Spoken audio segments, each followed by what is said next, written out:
Welcome to the Candle Business Coach Podcast, a show about the craft of candle making and small business. I'm your host, Kirsty Allen, and I'm a candle maker, mum of three, and kindness advocator. Join me as I dive into all things candles and small business and deliver advice and tips to you in episodes every Tuesday and Friday. Are you on the list to get my daily motivation emails? Every day I'll send you a message that is designed to help keep you focused on taking action toward your goals. Sign up using the link in the show notes. This episode is brought to you by my free ebook, the Candle Business Marketing Kickstarter Kit. Inside this free ebook, you'll learn to identify your blocks of time to dedicate to your candle business. Plus, there are several tips and tricks for re-engaging past customers and attracting new customers into your business so you can grow your business and reach your goals. Check out the link in the show notes for your copy.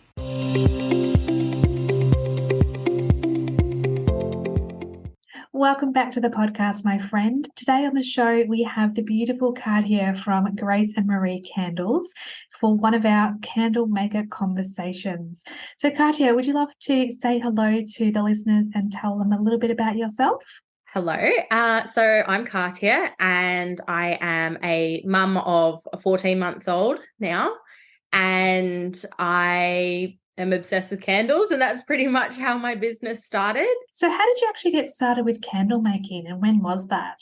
So I started the business in November of 2017. So we just had our 5th birthday essentially last month, which is super exciting. It started as purely a hobby that kind of spiraled into what it is today. I was one of those people that would constantly go into dusk and I would just buy everything. And I'd be like, what if they never have this scent again? I better buy it now because I would love it so much. And it got to the point where I'd have those like massive storage containers from Bunnings filled with candles because I'd have them all over the house and there was no space to have more. So I'd have all my spare ones in a container.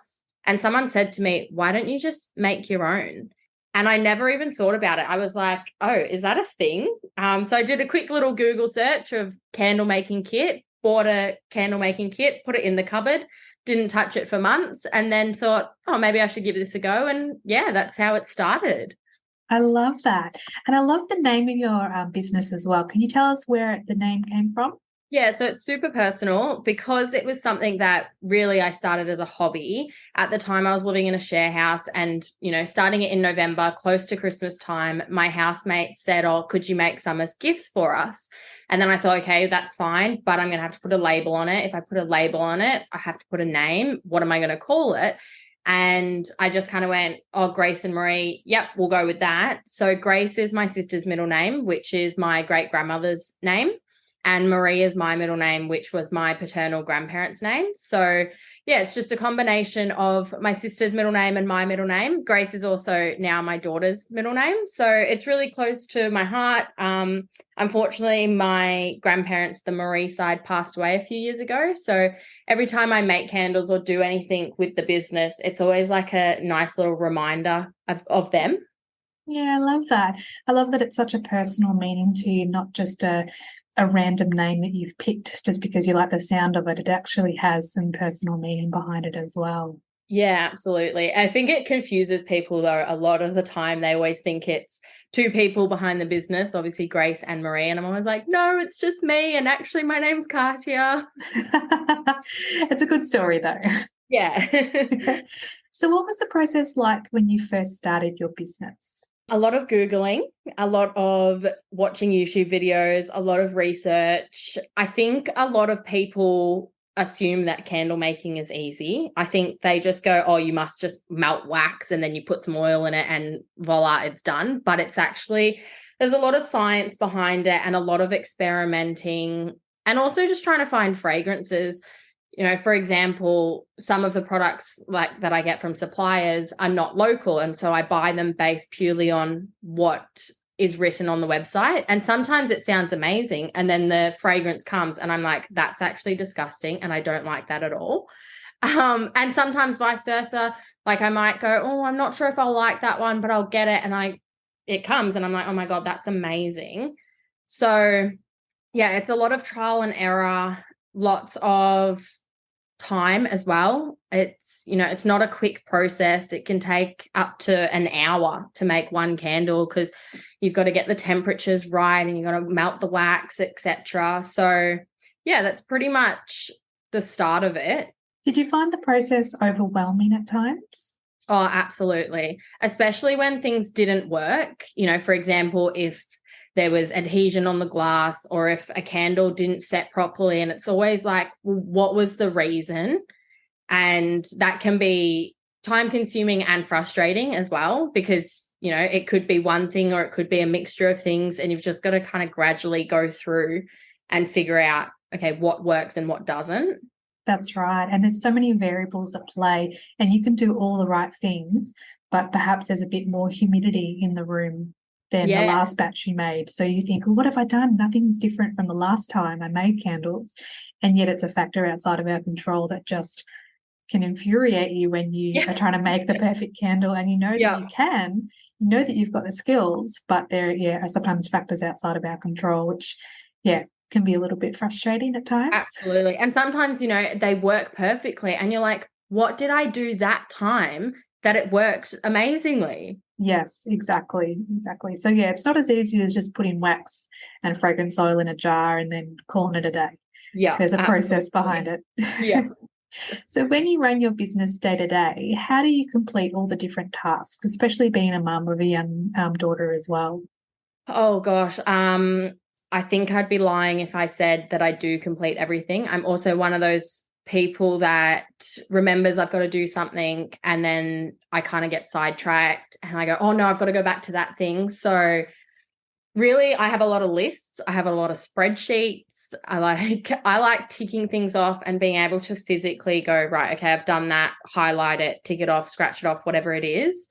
But yeah, it is just kind of taking that time to sit down and go, okay, right, what needs to be done today, and trying to prioritize it in, this needs to be done first. If I get to this, that's great. If I don't, I don't. This can wait until a few days. And I think something that I'm slowly starting to learn as well is outsourcing. You don't have to do everything yourself. Absolutely. And when we first start our business, it is just us, and we feel like we do have to do everything on our list because there's no one else, or usually no one else, that we can rely on. But as our business grows, and as you would know, being 5 years in, there are tasks that can be outsourced. And when we have the budget and as our business grows, when we can afford to outsource, the best thing to do to save time is to outsource those tasks that someone else can do for us in our business. Absolutely. And sometimes, like you said, it saves time, but sometimes it can also save money because you're getting it done correctly the first time round. Yes. Do you have an example of something that you've recently outsourced? So I used to take all of my own photos. And if you scroll back to the very early days of my Instagram feed, they are shocking. That I'm not a photographer. I don't, have the proper lighting and the backdrops and know how to get the angles. And so I've actually outsourced a lot of my photography twice. Most recently, I just did a whole shoot. So I booked an Airbnb so that I had nice backdrops and different areas, especially with candles. You want to be able to show, or any fragrance product, that they can suit different areas in a home. They don't always have to be in the living room. And so that's why I decided to book an Airbnb, because I could get some in the kitchen, I could get some in a bathroom setting, and I got a friend to come in and help. So the photos weren't just of me behind the camera, in front of the camera. I had somebody else. And yeah, we just went through and we shot every single product I've got in different settings, and that was really helpful because now I have a whole backlog of content as well, that it's something that I don't have to worry about for a couple of weeks, if not a couple of months. Yes, I love that. I'm a big fan of getting photos taken professionally of our products because it makes such a difference, not only for the aesthetic of the Instagram feed, but if a person is looking at your website, they want to imagine themselves with that product.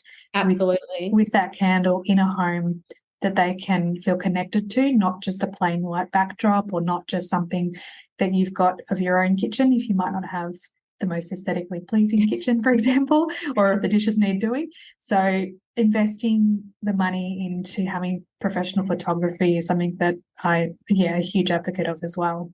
Yeah. And I think it's nice to get some photos with you as the business owner and the face behind the brand, because I like to shop from companies where I know who is running it. I know the face behind it. And I think that's really important. So if you can get some headshots or some with you holding the product that you're selling, I think it goes a long way in really personalizing your brand. And that's one of the benefits of still being in small business, is that we can connect with our products, with our customers, rather than always being behind the camera or behind the social media feeds. But it's hard, as I know a lot of people, and this is through discussions that I've had with other candle makers, is that there's a lack of confidence in not how they look, but just, am I enough? Am I worthy of being in front of the camera? What will people think of me if they actually know who I am? But we thrive on storytelling and having a connection with something that's bigger than ourselves. So if you can incorporate yourself into your brand, that will go light years ahead than if it's just, here's my candle, buy my product, here's my reed diffuser. It can feel a little disconnected. So when you're able to have the confidence or the courage to put yourself in front of the camera, whether that's an Instagram story or a static post on your feed, people connect in with that and feel like they are buying from an actual person, not a business. Absolutely. I hate being in front of the camera, and it's something that I've been really working on the last couple of weeks, to just be on stories and, not necessarily saying, hey, here's my product, buy it, but just showing the day to day of, right, I'm making some candles, follow me as I make them, or hey, this new product's coming, or anything like that, I think is really important. Yeah, definitely. And we'll just bring up what you've actually got in your stories now, although it'll obviously be expired by the time this episode goes live. Yeah. But you went through a personal struggle and shared that. And even just as myself, looking at your stories today, I felt more connected to you because you were vulnerable and open and sharing about what's actually happening in your reality, especially this time of year as we in the lead up to Christmas. So just sharing what you're doing day to day and what's going on in your life, people appreciate that and want to feel like they can get to know you on a different level. Yeah. And I think it is important to share the ups and the downs, or, when you're maybe not feeling 100%, because it really goes to show that it's a real person behind the business. And I think it also makes the customers be a little bit more understanding and a little bit more compassionate. And as you said, Christmas is such a busy and hectic time of year for anyone, but particularly small businesses. And I think a lot of us, we just keep pushing to try to get to the finish line. And sometimes, it puts our health, whether it's physical or mental, or even just family time, social time with friends, we kind of push that aside. And I think it's really important to say, hey, no, I know Christmas is a good and busy time for small businesses, but you are also important and you need to make sure that you're looking after yourself. Exactly. Prioritizing our health and our well-being should be every day of the year, but particularly when times are stressful, like the end of the year. Absolutely. So tell us about one of your biggest wins in your business.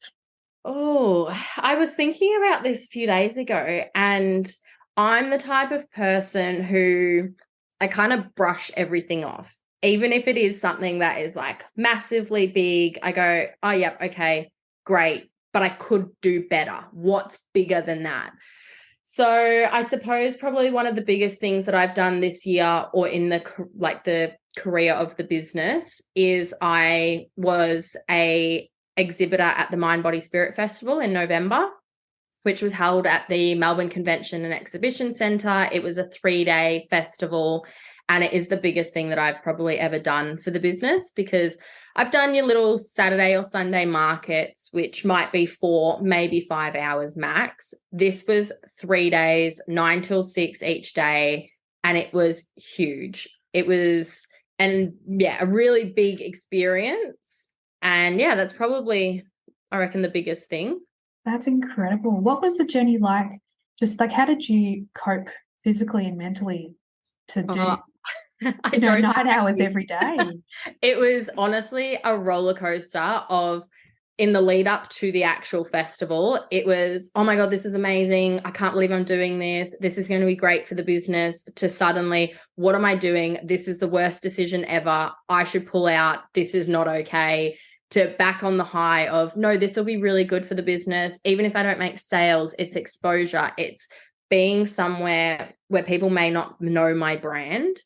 So that was that was a bit of an experience in itself, just trying to be okay with what I was going to do, and trying to tell myself as well that if I didn't make sales, it's not the end of the world, because I've never done this before, and that's probably more important, to try and fail, I suppose, rather than not trying at all. Mm-hmm. In terms of actually getting through the days, I'm very lucky and very grateful that I had my partner come and help me. I also had some of my closest friends who are like my number one supporters with the business. They came and helped me as well. So I could kind of tag team with them and, even just go and get a drink or go and get food or have a toilet break and not have to worry about the stall, knowing that someone was there to look after it. Yes, because that's one of the things you need to take into consideration when you are doing those market stalls.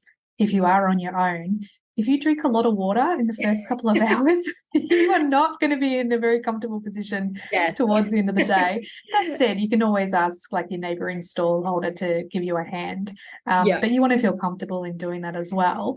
But just the effort that you would have put in to create and make all the candles and products in preparation for not 1, not 2, but 3 days of selling. That's a huge effort. Oh, absolutely. And having never done it before, I had no idea what type of inventory to take. Like, am I talking about maybe a couple candles, maybe a couple hundred, or is it going to be more than that? Like, I really was so out of my depth. And so I just made as much as I possibly could.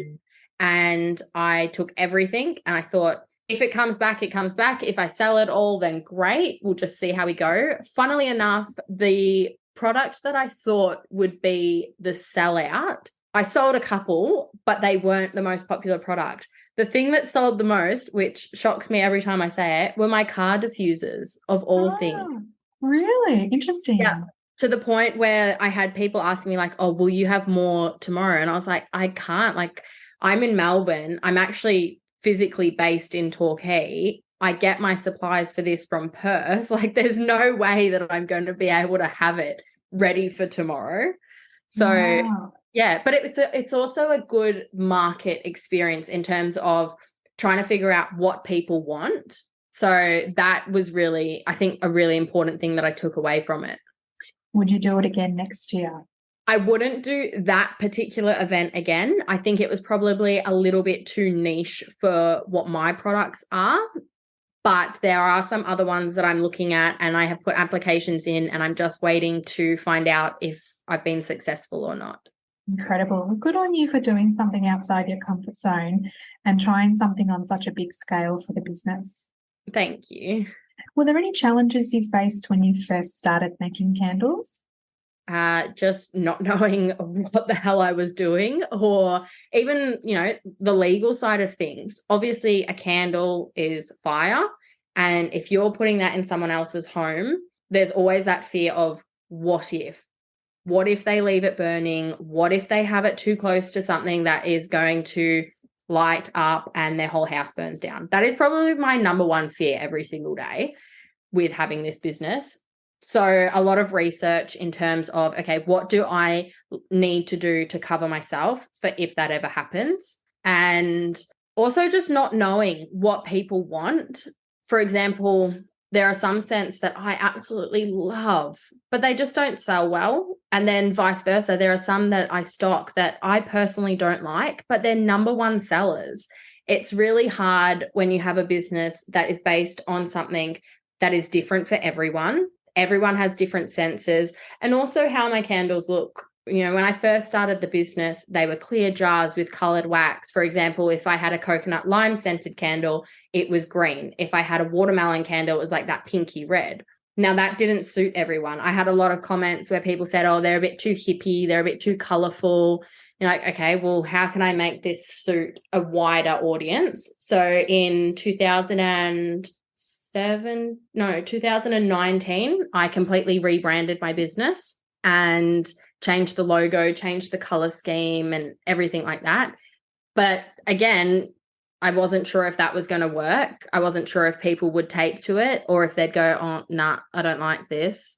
So yeah, it's just really hard not knowing what people want. Particularly because, as you say, there are so many different ways we can present our candles, not only just in colour, but obviously the jar as well. If we have a lid, we could go timber, we could go rose gold, we could go black. There's so many different ways that we can customize our candles that it can feel quite overwhelming because you want to market your products to the widest range of people. And yet when we niche down and we find a particular way of presenting our products, then we can work out what our customers actually want as well. Yeah. What's your wholesale experience been like? A journey, an absolute roller coaster.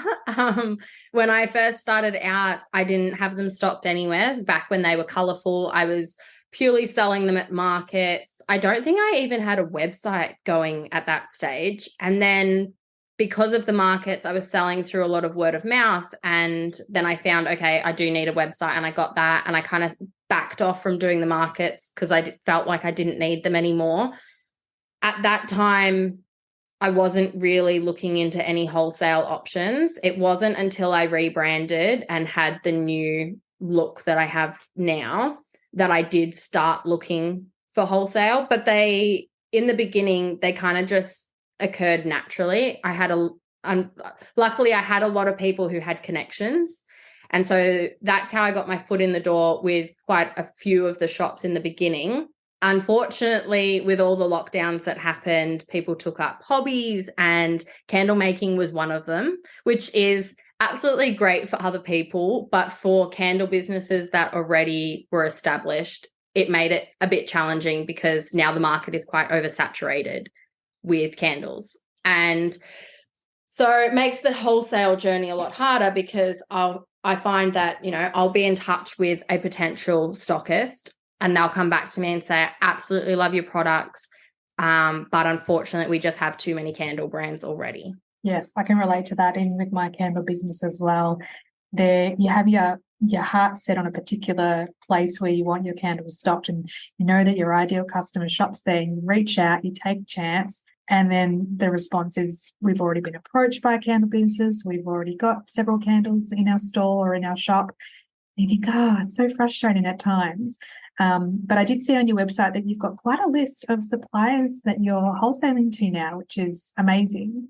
Yeah. So some of them have been, I go down more of the custom route. For example, the one that I've just recently worked with, I did for a real estate agent. So I did custom candles for them. And I think that that's probably more suited for my business. I think everyone just needs to find their niche. And for me, it's being able to provide custom products for people because I still get to do what I want to do, but it gives me that point of difference from being in a shop per se, where there are already 10 other brands in there, if that makes sense. Exactly. No, definitely. Yeah. So it's been really fun working for custom clients, and because I don't consider myself very artsy or anything like that, but I'm starting to learn that this is my creative outlet. This is my way of being artsy. Like I may not be able to draw, but I can design a really cool label that can go on a really nice handmade product.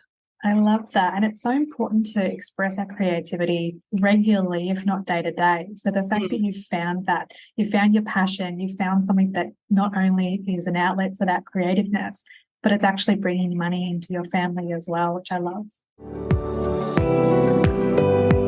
When you start your candle business, there are so many things to consider and research along the way, especially when it comes to choosing the right suppliers. Long Story Short provides all your design and printing needs, from your logo and branding to designing and printing your product labels. The quality is exceptional, the customer service is amazing, and prices are very reasonable. They're the only label company I recommend, so check out their website or send them an email today to get started. hello@longstoryshortdesign.com.au. Do you have any big goals for your business? Well, as I said, when it started, it was purely a hobby. And I kind of always considered it a side gig. I kind of always said, oh, one day maybe it will be a full-time thing. Back in October, so we're talking 2 months ago, I made the decision after coming off maternity leave that I wasn't going to go back to work and this was going to become my full-time job. So I suppose I've ticked off one of the big goals. And from here, it's probably just to grow it to the point where maybe I could have a warehouse and be able to differentiate my home from my business, I suppose, because at the moment it is a home setup. I have taken over my garage, much to probably my partner's dismay. He probably wants more space for his motorbikes, but it is the candle making area. So I think my next goal would probably be able to have a specific space for my business. I love that. And it's such a beautiful goal to have because, as you say, if you can differentiate between home life and candle/business life, it'll give you that separation so that you can refresh and change into each of the different hats that you wear. So I know with myself as well, having a home-based studio, you're always thinking about candles. And that's not necessarily a bad thing because it's our passion. It's what we love. Yeah. But there's no, you've got to have the discipline to not go in and tinker with the candles and I'll just do this or I'll just do that. And you think, no, you need to have that cutoff time to stop at the end of each day. Because if you're working for an employer, or when we work for an employer, we switch off, we clock out. But when it's your own business, it can bleed into other parts of your life so that it can feel like a 24-hour job. And even though we love it, we need to have that break as well. Yeah, absolutely. There are so many pros and cons to having it home-based. Like more on the pro side, when Sahara, my daughter, is at home and she's not at daycare, I can still work on the business and not have to worry about where is she or like what's she doing or taking her to a warehouse. I can work when she's sleeping, but then also on the con side of things, I might get an order come through at 11 o'clock at night and I'm like, I have to pack it right now. Whereas if it was you were working for someone else, you wouldn't pack it until the next day when you're in work hours, I suppose. Well, you wouldn't even know that the order had come through because you wouldn't be checking your emails exactly. before you go to bed. That's right. Yeah. So in your opinion, what's the most important strength someone would need to have to be successful as a candle maker? I think there's probably a couple of things. One, you need to have, how do I say it? You need to almost have like thick skin in the sense that you need to know that there are many other businesses out there all making candles, which is fine, but try not to compare yourself constantly to them. And you have to try to figure out, okay, what's going to be your point of difference? And also, why are you doing it?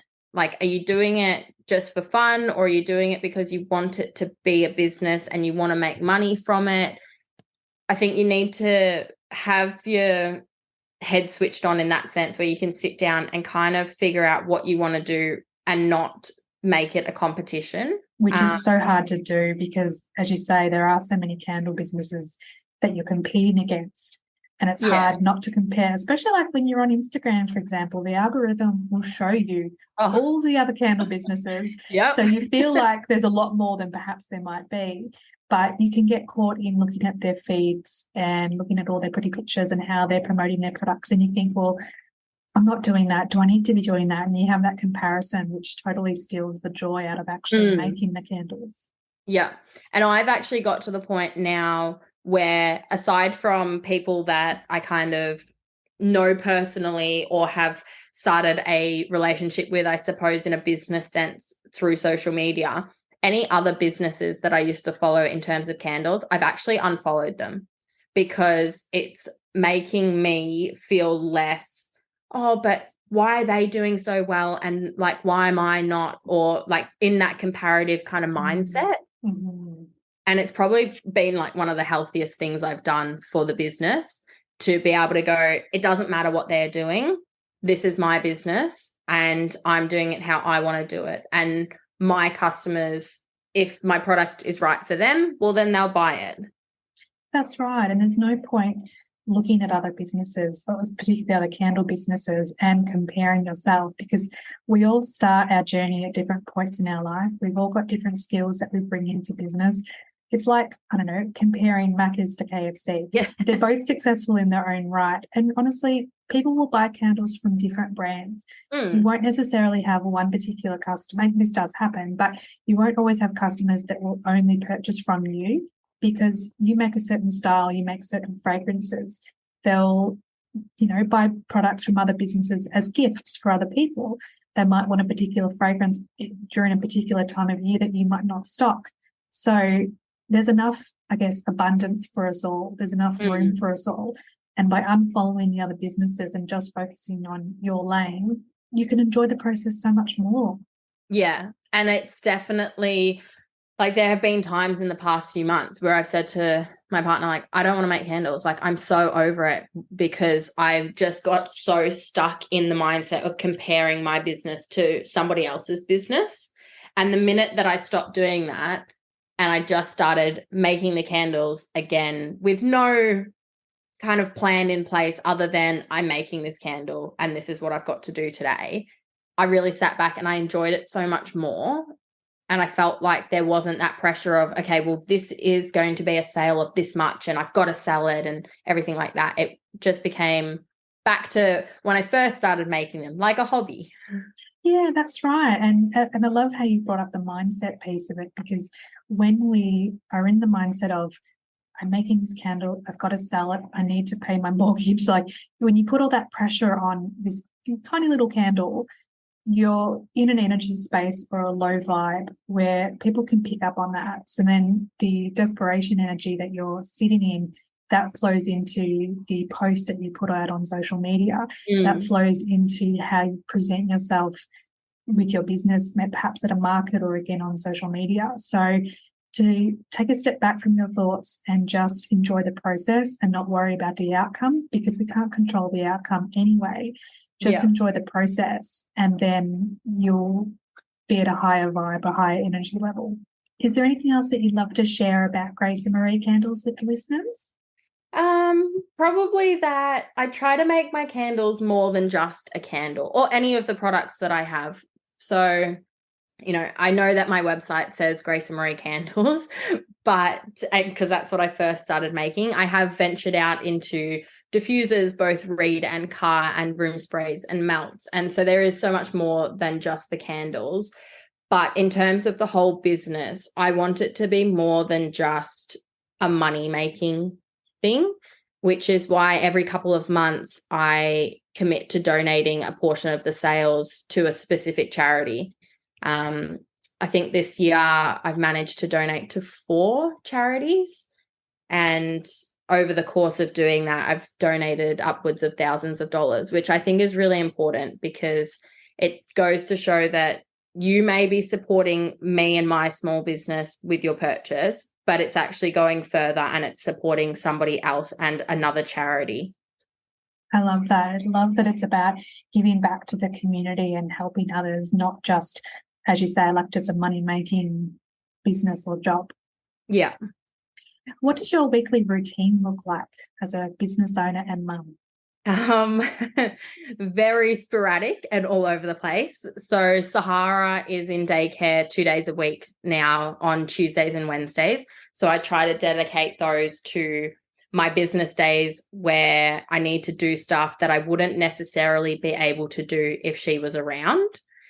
And then on the other days when she's home, when she's awake, it's just full mum mode and just spending time with her, and also just being like, trying to organize the house and do day-to-day things like grocery runs and walking the dog and going to the gym. And then when she's sleeping, that becomes business time, and I'll either be making candles or doing website stuff or planning my socials. So yeah, quite sporadic with a little bit of scheduling in there.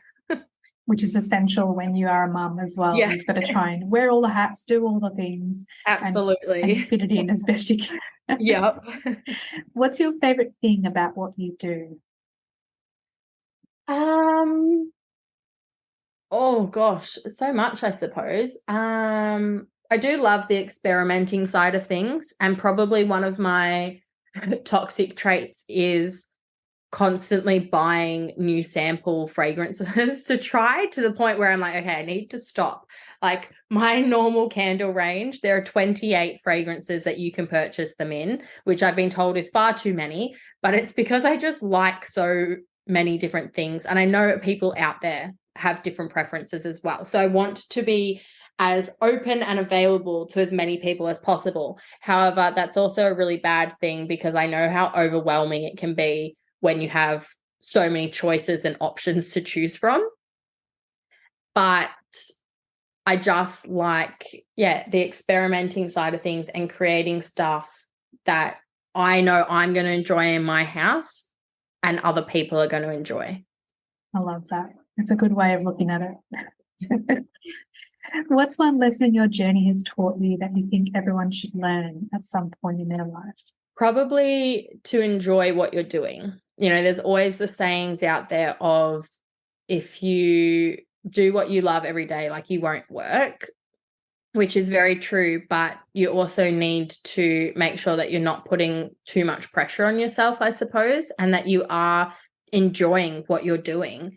And I think it comes back to, like I said earlier, the mindset side of things. When I was really focusing on, right, I need to make sales, and I'm making this many and I've got to sell them all, and etc., and just putting all that pressure on myself, it really made things not enjoyable.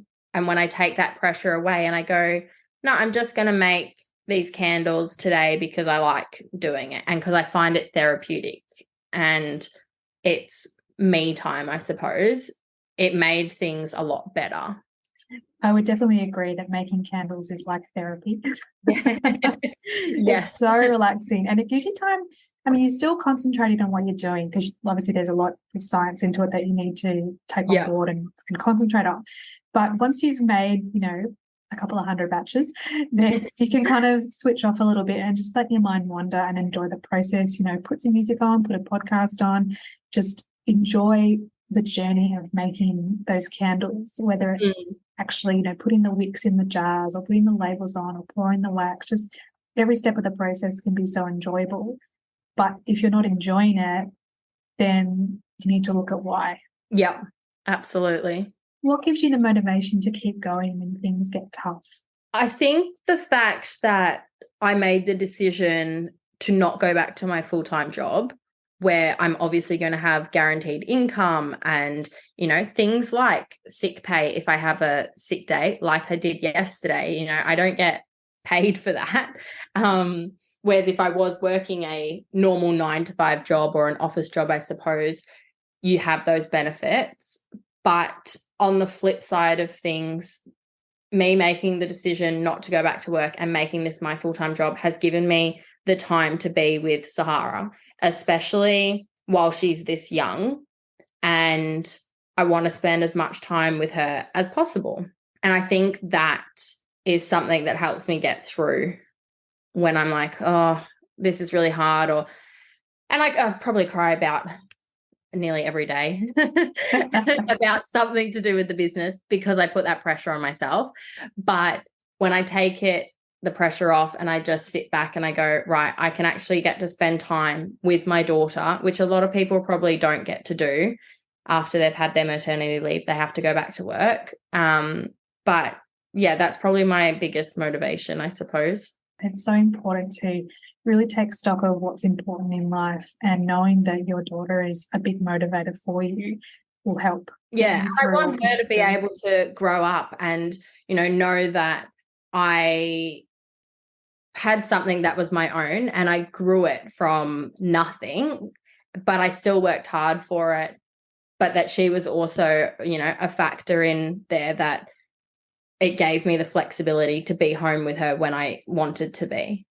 That's right. And it's not just having her name in the business name. Yeah.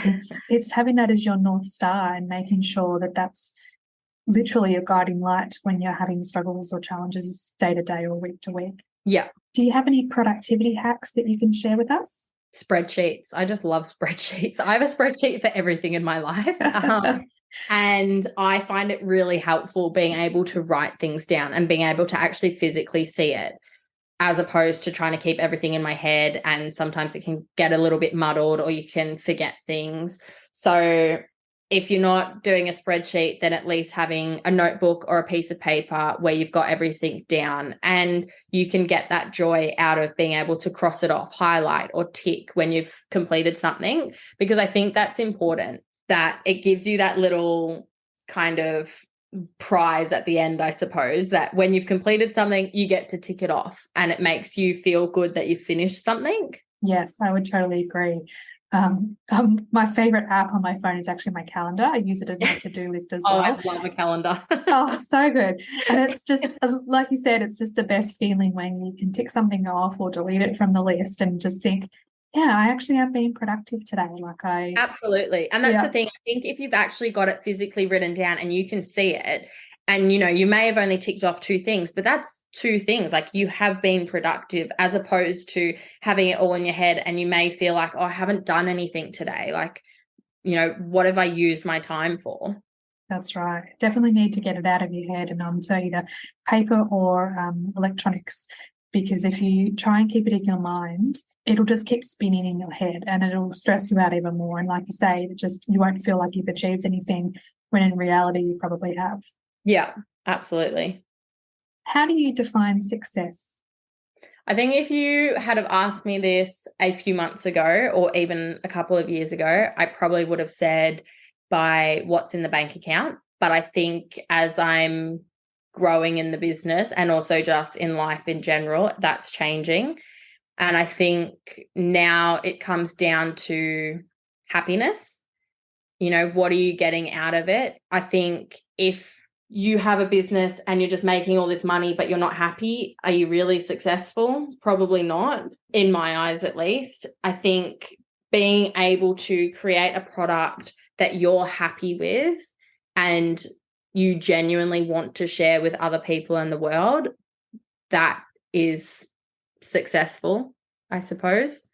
And I think just enjoying what you're doing as well.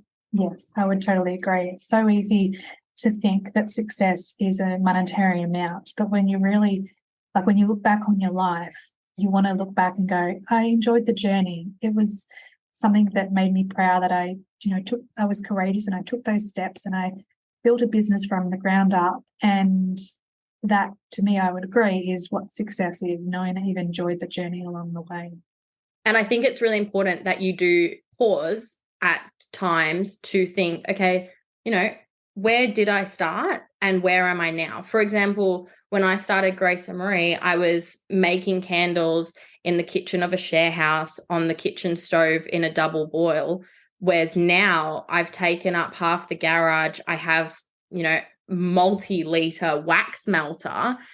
And I've grown, and in that stages, I've taken over the spare bedroom, and then I've kind of grown into another room, and then slowly the garage. But to me, that is success, because I started at one stage that I'm not at anymore now. I have fully outgrown that, to now being in a space where I'm probably almost outgrowing that as well and need to take that next step.